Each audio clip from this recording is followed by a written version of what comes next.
Hello hi friends, నా పేరు సురేష్. నిన్న సాయంత్రం న్యూస్ అయితే చూసాం, లేట్గా తెలిసింది నాకు.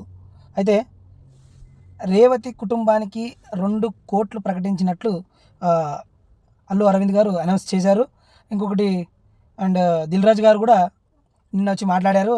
మేము రేవతి కుటుంబానికి అన్యాయం చేయం, ఇంకొకటి వాళ్ళ భర్తకి ఉద్యోగం కల్పిస్తామని కూడా చెప్పారు. కానీ ఈ పని మీరు ఎంతో ముందు చేసింటే చాలా అంటే చాలా బాగుండేది. ఎందుకంటే లేట్ అయిపోయింది. ఇంకొకటి ఏంటంటే ఆ, జైలుకి వెళ్ళడం జరిగింది, కేసు అవ్వడం జరిగింది, అన్ని దిక్కుల ఒక నెల రోజులు అవ్వొస్తుంది దగ్గర దగ్గర. నానా తిప్పలు పడిండు అనమాట అల్లు అర్జున్. అయితే తర్వాత మంచి డెసిషన్ తీసుకున్నాడు అల్లు అర్జున్ అనేసి వాళ్ళ నాన్నగారు చెప్పారు. అల్లు అర్జున్ గారు మాత్రం ₹1,00,00,000 ఇచ్చారు. సుకుమార్ గారు మాత్రం 50 లక్షలు ఇచ్చారు. మిగతా టీం అంతా కలిసి ₹1,00,00,000, 50 లక్షలు, 60 లక్షలు ఇచ్చినారు. అందులోనే 2 కోట్లు ప్రకటిస్తున్నామనేసి మీడియా ద్వారా నిన్న నిమ్స్ హాస్పిటల్కి వచ్చి బాబుని చూసిన తర్వాత బాబు రికవర్ అవుతున్నాడు అనేసి సాయం చేశారు. చాలా సంతోషం. ఇదేదో ఇంతకు ముందే జరిగింటే బాగుండు అని నా అభిప్రాయం. ఎందుకంటే ఇంత దాకా వచ్చేది కాదు. ఇంత కేసులు ఇలాంటివి ఇంత తిరుగుళ్ళు ఇలా కాకుండా కోర్టులు అన్ని చుట్టూ తిరగకుండా చాలా బెటర్గా ఉండేది.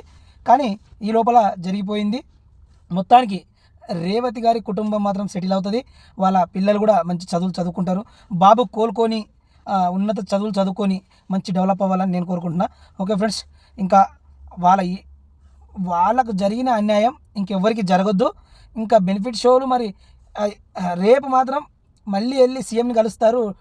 సినిమా టీం అంతా కలిసి మళ్ళీ బెనిఫిట్ షోలు పెట్టాలి అది ఇది అనుకుంటున్నారు. కానీ బెనిఫిట్ షోలు పెట్టవచ్చు, కానీ ఒక్కొక్క థియేటర్ కాడ ఇంతమంది ఉండాలి. ఆ థియేటర్ల దగ్గర సిబ్బంది ఉండాలి. ఆ థియేటర్ లోపలికి జనాలు వెళ్ళడానికి విశాలమైన ప్లేసెస్ ఉండాలి. ఇరుక్కిరుగ్గా కాకుండా తోసుకోకుండా లోపలికి వెళ్ళడానికి మంచి సవలతులు ఇవ్వాలి. కూర్చొని మంచిగా హ్యాపీగా సినిమాలు చూసి రావాలి. కానీ ఇలా తొక్కిసలాట జరిగి చనిపోవడాలు ఇలాంటివి అయితే మాత్రం చాలా చాలా అన్యాయం అయిపోతారు. చాలా కుటుంబాలు రోడ్డు మీదకి వస్తాయి.